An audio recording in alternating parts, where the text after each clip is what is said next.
Imagine a day when the people rise up against the crown, tear down the walls of oppression, and change the course of history forever.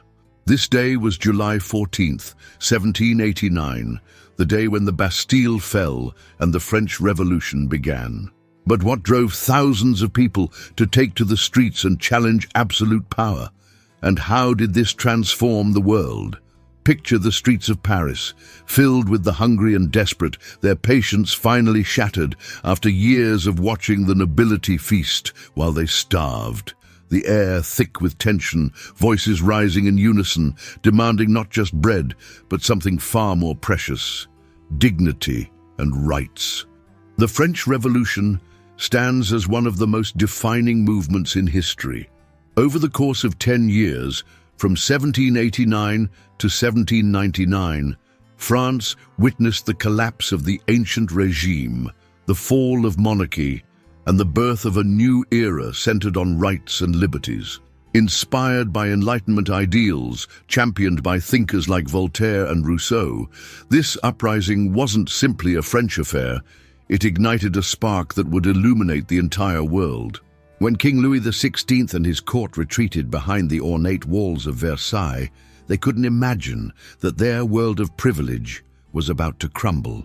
The storming of the Bastille wasn't just an attack on a prison. It was the moment when centuries of unchallenged royal authority shattered like glass. Did you know that in the years leading up to the revolution, France had spent itself into near bankruptcy supporting the American Revolution against the British? This financial crisis would become one of the catalysts that pushed the French people to their breaking point. If you love history and want to unravel the mysteries of great empires, like this video, subscribe to the Modern Age Chronicles channel and don't miss a single episode. Join us as we journey through one of history's most tumultuous and transformative decades, when ordinary citizens rewrote the rules of power and planted the seeds of democracy that continue to grow throughout our world today. Before the revolution, France existed under what historians call the ancient regime, a society divided into three rigid classes, or estates. At the top sat the first estate, the clergy, who owned nearly 10% of all land, yet paid virtually no taxes. Next came the second estate, the nobility, who enjoyed hunting rights, tax exemptions, and held monopolies over local mills and wine presses.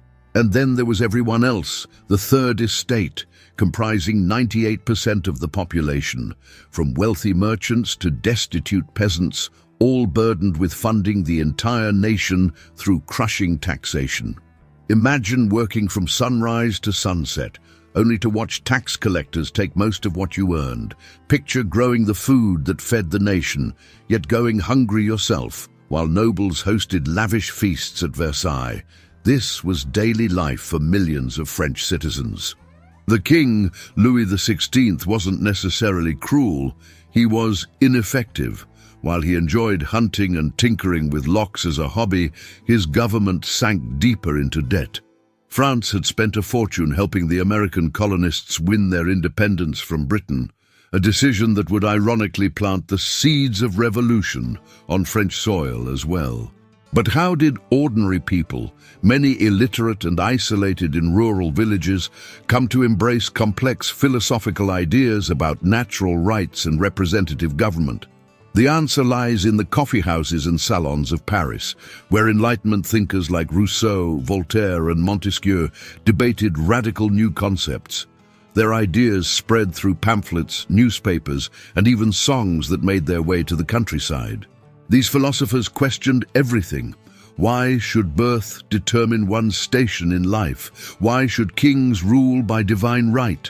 What if government existed to serve the people, not the other way around? The words liberty, equality, and fraternity began to echo through markets and taverns, giving voice to generations of frustration. Here's something fascinating that few people know. The Bastille wasn't just a prison, it was also a secret archive. Hidden within its thick walls, King Louis kept confidential documents, including letters from individuals labeled as enemies of the state. When revolutionaries stormed the fortress, they weren't just freeing prisoners, They were exposing state secrets and surveillance methods that had been used against ordinary citizens for decades. Some of the most damning evidence of royal abuses came not from testimony, but from the Crown's own records captured that fateful day in July. As bread prices soared to nearly 80% of a worker's daily wage in 1789, and as the government faced bankruptcy despite collecting record taxes, the situation became explosive. The ancient regime wasn't just unfair, it had become unsustainable. Something had to give, and when it did, centuries of tradition would crumble in a matter of days. On July 14, 1789, the streets of Paris echoed with a sound that would reverberate through history. The collective roar of people who had decided enough was enough. The target of their fury? A medieval fortress standing ominously in the heart of Paris, the Bastille. Dawn broke over a city already simmering with tension. Rumors swirled that royal troops were preparing to crush growing protests. Food shortages had reached critical levels, with many Parisians wondering where their next meal would come from. But on this day, hunger for bread was matched by hunger for justice. What began as a search for weapons escalated quickly. Nearly 800 Parisians, shopkeepers, artisans, workers, gathered outside the imposing stone walls of the Bastille. The fortress was guarded by just 82 invalids, elderly veteran soldiers, and 32 Swiss guards. Despite being outnumbered, the fortress governor, Bernard-René de Launay, refused to surrender the weapons stored inside. The crowd's patience wore thin. Negotiations failed. Then everything changed when several revolutionaries managed to cut the chains of the drawbridge, allowing the crowd to surge into the outer courtyard. Shots were fired. Blood was spilled. By late afternoon, Delaunay realized his position was hopeless and surrendered, hoping to spare lives. But here's what makes this moment truly remarkable. The Bastille, this feared symbol of royal tyranny, held just 7 prisoners that day. Yes, only 7. 4 forgers, 2 mentally ill individuals, and 1 aristocrat imprisoned at his family's request. Not exactly the dungeon full of political prisoners many imagined. So why risk so many lives for such a seemingly empty prize? Because the Bastille represented something far more valuable than its contents. For generations, it had loomed as a physical embodiment of absolute monarchy, a place where the king could imprison anyone by simply issuing a letter with his seal, no trial needed. Its thick walls had held famous prisoners like Voltaire and the mysterious man in the iron mask. Every Parisian knew what those stones represented, the power to crush dissent without accountability. What the revolutionaries sought that day wasn't just the release of 7 prisoners. They wanted the 30,000 pounds of gunpowder stored inside and the dozens of cannons that lined the fortress walls. In a city bracing for military crackdown, these weapons would prove crucial. The aftermath was swift and brutal.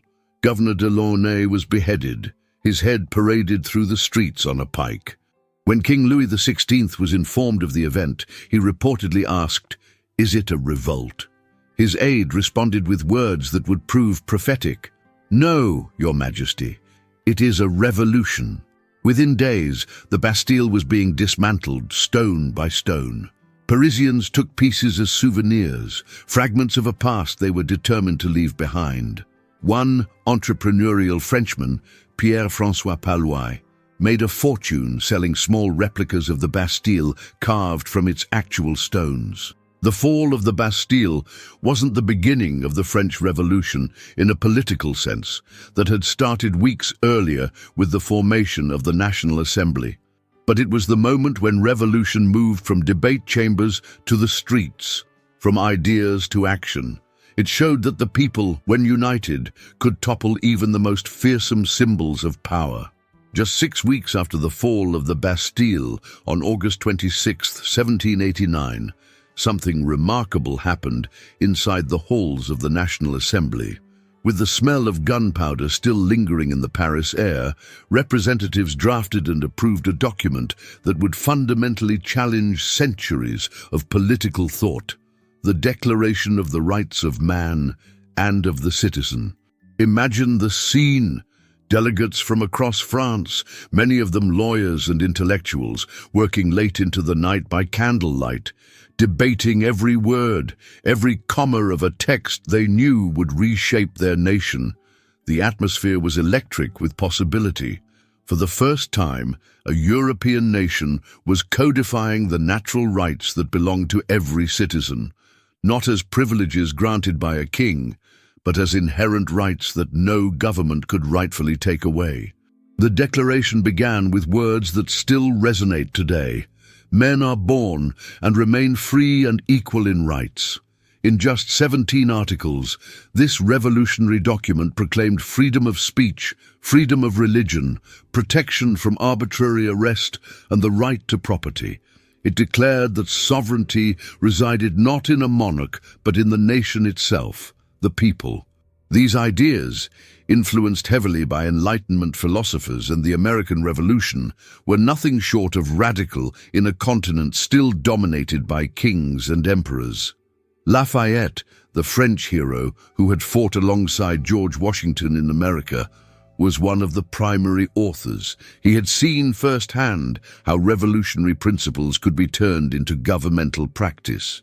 Thomas Jefferson, then serving as American ambassador to France, was also present in Paris during these discussions, sharing insights from his own experience drafting the Declaration of Independence 13 years earlier. The document became a blueprint for a new France. It would be the preamble to their new constitution and would inspire democratic movements worldwide for centuries to come. Its influence can be seen in countless constitutions and in the United Nations Universal Declaration of Human Rights of 1948. But here's the painful irony that's often overlooked. This Declaration of Universal Rights wasn't truly universal. The very assembly that proclaimed equality maintained significant blind spots. Despite the participation of forward-thinking women like Olympe de Gouges in revolutionary circles, women were explicitly excluded from political rights. De Gouges would later write her own Declaration of the Rights of Woman and the Female Citizen in 1791, for which she would eventually be sent to the guillotine. Similarly, while the Declaration proclaimed universal principles, the French colonies in the Caribbean remained places of brutal enslavement. When enslaved people in Saint-Domingue, today's Haiti, rose up demanding these same rights apply to them, many revolutionary leaders hesitated or outright refused. It would take a 13-year struggle before Haiti became independent in 1804, the first black republic founded on revolutionary principles. Perhaps most telling is that even as the Assembly debated human rights, they created a new system that divided citizens into active citizens with voting rights, those who paid taxes equivalent to 3 days' labor, and passive citizens with no political voice. Out of 25 million French people, only about 4.5 million qualified as active citizens. The Declaration was a monument to human progress, yet constructed with the limitations of its time. It proclaimed universal principles while practicing selective application. It was both a triumphant step forward and a reminder of how far humanity still had to go. But its core message, that rights belong to all people by virtue of their humanity, not by grant of authority, planted seeds that would continue to grow through subsequent generations, challenging each to expand the circle of those included in all men are created equal. So what do you think? Were you surprised to learn the Bastille held just 7 prisoners when it fell? If you're enjoying this deep dive into revolutionary France, be sure to hit that like button, share this video with history buffs and subscribe to Modern Age Chronicles for more incredible stories from the past. Drop your thoughts in the comments. Do you think the fall of the Bastille was more symbolic or strategic? Was it about the weapons, or was it about tearing down a monument To oppression, I'd love to hear your take on this pivotal moment in history. The story of the French Revolution isn't just one of hope and liberation, it's also a cautionary tale about how quickly noble ideals can spiral into bloodshed. By 1793, the revolution had taken a dark turn. The king had been executed, foreign powers threatened France's borders, and different revolutionary factions fought for control. From this chaos emerged a man named Maximilien Robespierre, and a period that would forever be known simply as the Terror. Robespierre was no ordinary leader. With his powdered wig, immaculate appearance, and unwavering conviction, he believed himself to be virtue personified. He once declared, "Terror is nothing other than justice, prompt, severe, inflexible." For Robespierre and his Committee of Public Safety, the revolution faced existential threats that required extreme measures. The guillotine, initially adopted as a more humane method of execution, became the relentless symbol of revolutionary justice. In Paris alone, 16,000 suspected enemies of the revolution were arrested. Between June 1793 and July 1794, just 13 months, about 17,000 people were officially executed across France. Many more died in prison without trial. What makes this period so chilling wasn't just the numbers, but how the definition of enemy kept expanding.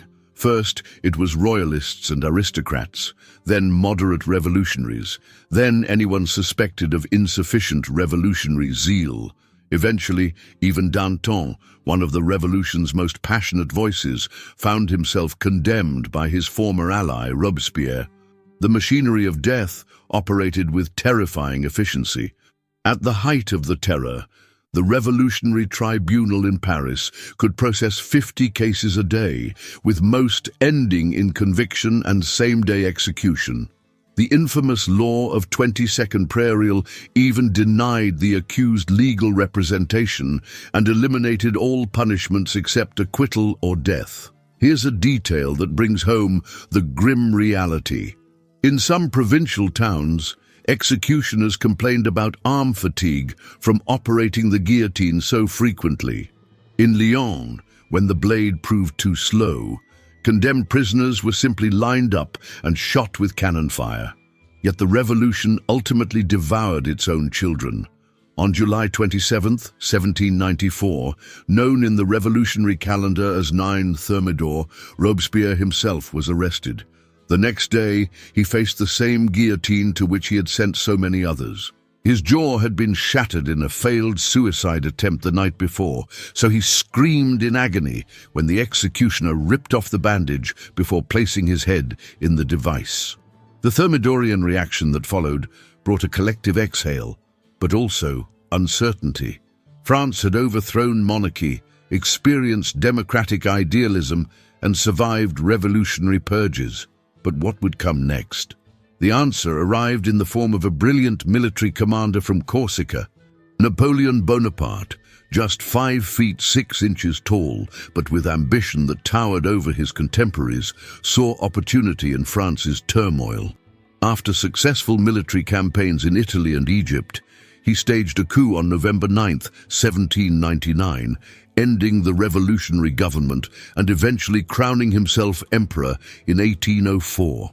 Napoleon was the revolution's most complex legacy.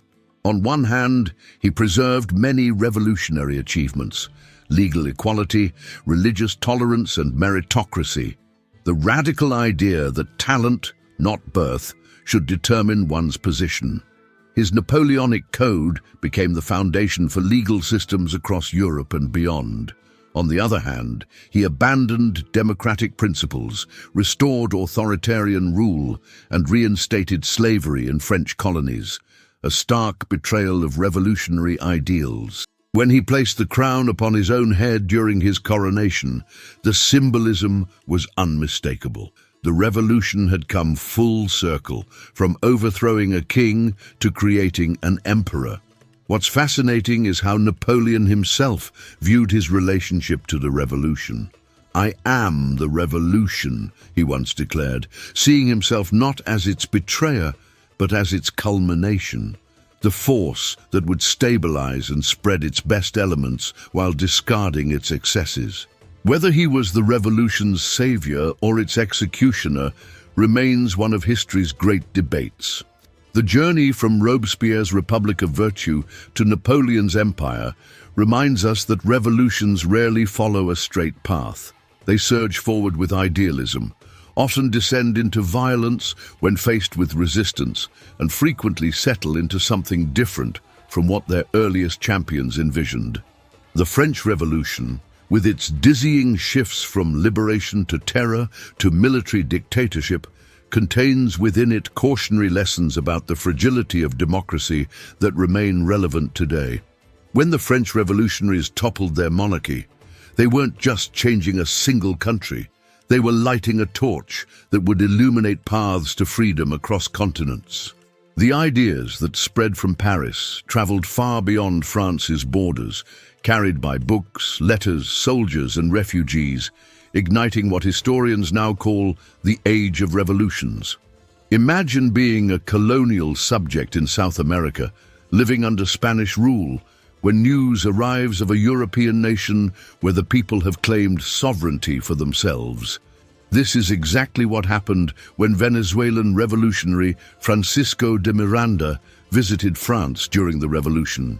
Inspired by what he witnessed, he returned to South America with revolutionary fervor and helped mentor a young Simón Bolívar, who would later become known as the liberator of 6 South American nations. The connection runs even deeper. When Bolívar drafted a constitution for Bolivia in 1826, he explicitly incorporated principles from the French Declaration of Rights. In Haiti, formerly the French colony of Saint-Domingue, enslaved people led by Toussaint Louverture seized the revolutionary language of liberty and equality to launch the world's first successful slave rebellion, establishing independence in 1804. But the revolution's impact wasn't limited to the Americas.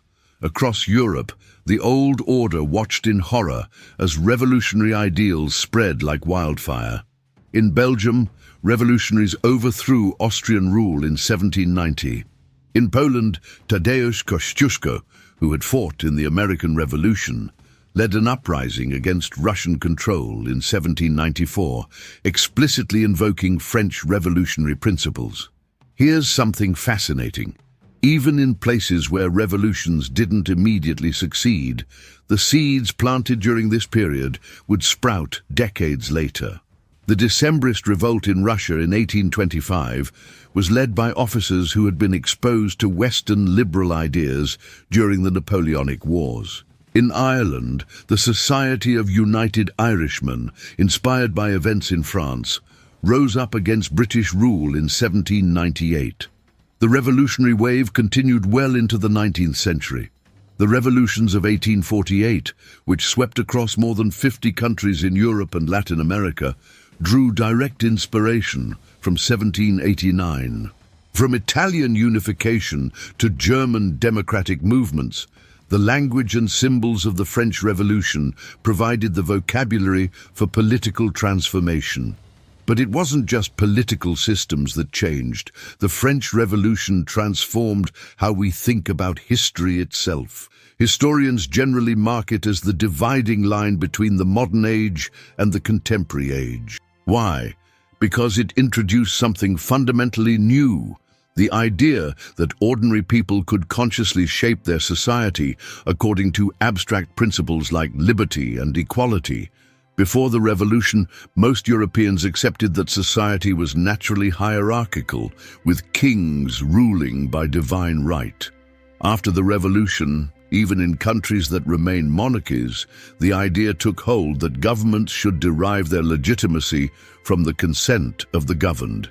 This shift in thinking is perhaps the revolution's most enduring legacy. The revolution also inspired new forms of political involvement. The very concept of left-wing and right-wing politics comes from the French Revolution, literally from which side of the National Assembly chamber representatives sat on, with radicals on the left and conservatives on the right. Political clubs, public demonstrations, mass petitions, tools of democracy we take for granted today, became standard features of political life following the French example. Even the symbols we associate with democratic movements trace back to this period. The tricolour flag design has been adopted by dozens of nations. The Marseillaise, originally a revolutionary war song, became not just France's national anthem, but a universal hymn to freedom, adapted and sung by revolutionaries worldwide. There's a bittersweet irony here. Many of the revolution's leading figures never lived to see their ideas take root globally. Figures like Mirabeau, Danton, and Robespierre died violently in the revolution's turmoil. Yet their words and actions continued to inspire generations they would never meet, on continents they never visited. When we look at movements for democracy, human rights, and self-determination around the world today, from the Arab Spring to pro-democracy protests in various countries, we're witnessing the ongoing ripples of what began in Paris in 1789. The French Revolution reminds us that ideas, once unleashed, cannot easily be contained by borders or time. In challenging the divine right of kings, the revolutionaries unwittingly established something else, the eternal right of people everywhere to question authority and imagine better systems of governance. The French Revolution stands as one of history's most powerful reminders that the world we live in is not fixed or predetermined. It is shaped by human actions, by courage, by ideas, and sometimes by unintended consequences. Those 10 years between 1789 and 1799 forever altered not just France, but our very conception of what's possible. When common citizens stormed the Bastille, they weren't just attacking a prison, they were challenging the ancient notion that some are born to rule, while others are born to obey. When the National Assembly drafted the Declaration of Rights, they weren't simply writing a document. They were asserting that rights come from our humanity, not from the favor of kings.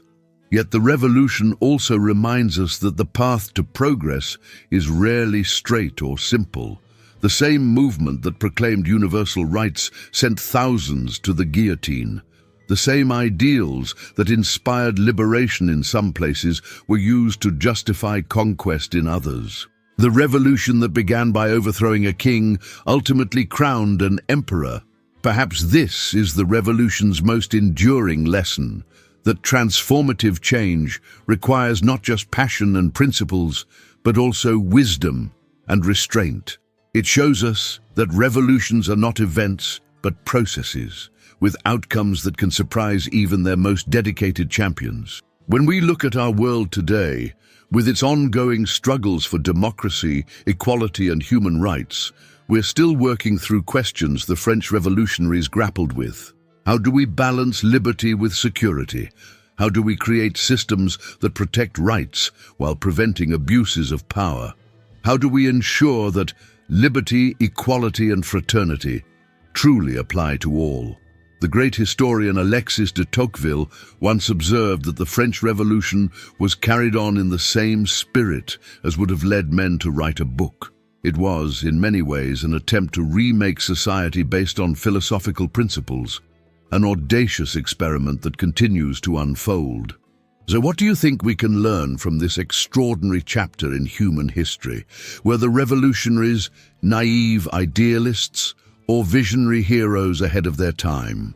Was the terror an inevitable consequence of radical change, or a betrayal of revolutionary principles? Does meaningful progress require revolution, or can it come through evolution? These questions don't have simple answers, but wrestling with them helps us better understand not just the past, but our present and future. If you've enjoyed this journey through revolutionary France, please hit that like button. It really helps the channel reach more history enthusiasts like yourself. Share this video with friends, especially those who appreciate how understanding the past can illuminate our present. And make sure you're subscribed to Modern Age Chronicles for more deep dives into the pivotal moments that shaped our world, from the Renaissance to the Industrial Revolution and beyond. Thank you for watching, and I'll see you in our next historical adventure.